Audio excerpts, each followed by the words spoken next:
واسط شہر تھا عراق کے اندر، کوفہ اور بصرہ کے درمیان، واسط کہتے ہیں درمیانی چیز کو، وسط سے نکلا ہے۔ وہاں کے قاضی وہ شیخ الاسلام ابن تیمیہ رحمہ اللہ کے پاس آیا، اس نے کہا کہ میں چاہتا ہوں کہ آپ مجھے جو صحیح عقیدہ ہے، جو صرف قرآن و حدیث پر مشتمل ہو، آپ وہ عقیدہ مجھے لکھیں۔ شیخ الاسلام نے کہا کہ فلاں کتاب ہے، میرے سے پہلے عالم لکھ چکے ہیں، فلاں کتاب ہے وہ لکھ چکے ہیں، آپ وہ پڑھ لیں۔ کہا کہ نہیں، آپ مجھے مختصر کر کے بنا کر دے دیں۔ تو شیخ الاسلام نے تیمیہ رحمہ اللہ نے ظہر کی نماز کے بعد بیٹھے، عصر کی نماز سے پہلے یہ کتاب تیار کی، جس کو عقیدہ واسطیہ کہتے ہیں۔ اور اللہ رب العالمین نے اس کتاب کو اتنی مقبولیت دی کہ یہ آج ہزاروں لاکھوں مدارس کے اندر یہ کتاب پڑھائی جاتی ہے۔ اور یہ کہا جاتا ہے کہ اگر کسی نے صحیح عقیدہ پڑھنا ہو، کہ میں بالکل مختصر طور پہ یہ پڑھ لوں کہ عقیدہ ہے کیا، مجھے کن کن چیزوں پہ ایمان لانا ہے، کن کن چیزوں کے حوالے سے اقرار کرنا ہے، میں وہ مختصر پڑھ لوں، اس کو چاہیے کہ عقیدہ واسطیہ پڑھے۔ تو عقیدے کا جو لفظ ہے یہ آپ کو قرآن مجید میں کہیں نہیں ملے گا، نہ ہی آپ کو احادیث میں ملے گا۔ اس لیے بعض لوگ جو ہے ہمارے ہاں وہ اعتراض کرتے ہیں کہ جی عقیدے کا تو نام ہی کوئی نہیں ہے، عقیدے کا تو لفظ ہی نہیں ہے، آپ کیا عقیدہ کرتے رہتے ہیں۔ عقیدے کا جو لفظ ہے یہ صحابہ کی گفتگو میں استعمال ہوا، سلف صالحین کی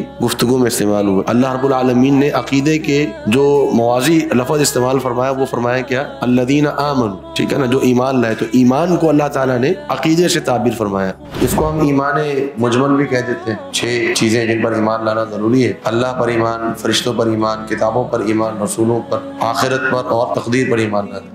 مومن شخص کیا صرف اقرار اور تصدیق سے ایمان اس کو حاصل ہو جاتا ہے؟ نہیں، ایمان حاصل نہیں ہوتا۔ اہل سنت والجماعت کا کہنا کیا ہے؟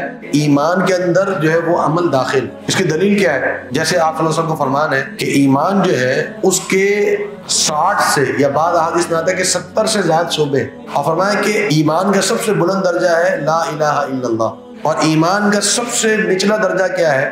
راستے سے تکلیف کو دور کر دینا۔ راستے سے تکلیف کو دور کرنا کیا ہے؟ عمل ہے۔ قرآن مجید میں اللہ رب العالمین نے جہاں پر بھی قتل کا تذکرہ کیا ہے نا، تو فرمایا کہ وَيَقْتُلُونَ النَّبِيِّينَ، کہ وہ قتل کرتے ہیں نبیوں کو۔ فرمایا وَيَقْتُلُونَ الْأَنْبِيَاء، وہ قتل کرتے ہیں انبیاء کو، رسول نہیں کہا، بلکہ جب رسولوں کو اگر کوئی قتل کرنے کی کوشش کرے تو اللہ تعالیٰ اس قوم کو تباہ کر دیتا ہے۔ قوم عاد کو اللہ نے تباہ کیا، قوم سمود کو اللہ نے تباہ کیا، قوم لوط کو اللہ نے تباہ کیا۔ تو رسول کو قتل نہیں کیا جا سکتا، کوئی شخص بھی رسول کو قتل نہیں کر سکتا۔ ہاں، نبی جو ہیں وہ بہرحال اللہ کے راہ میں شہید ہو جاتے ہیں۔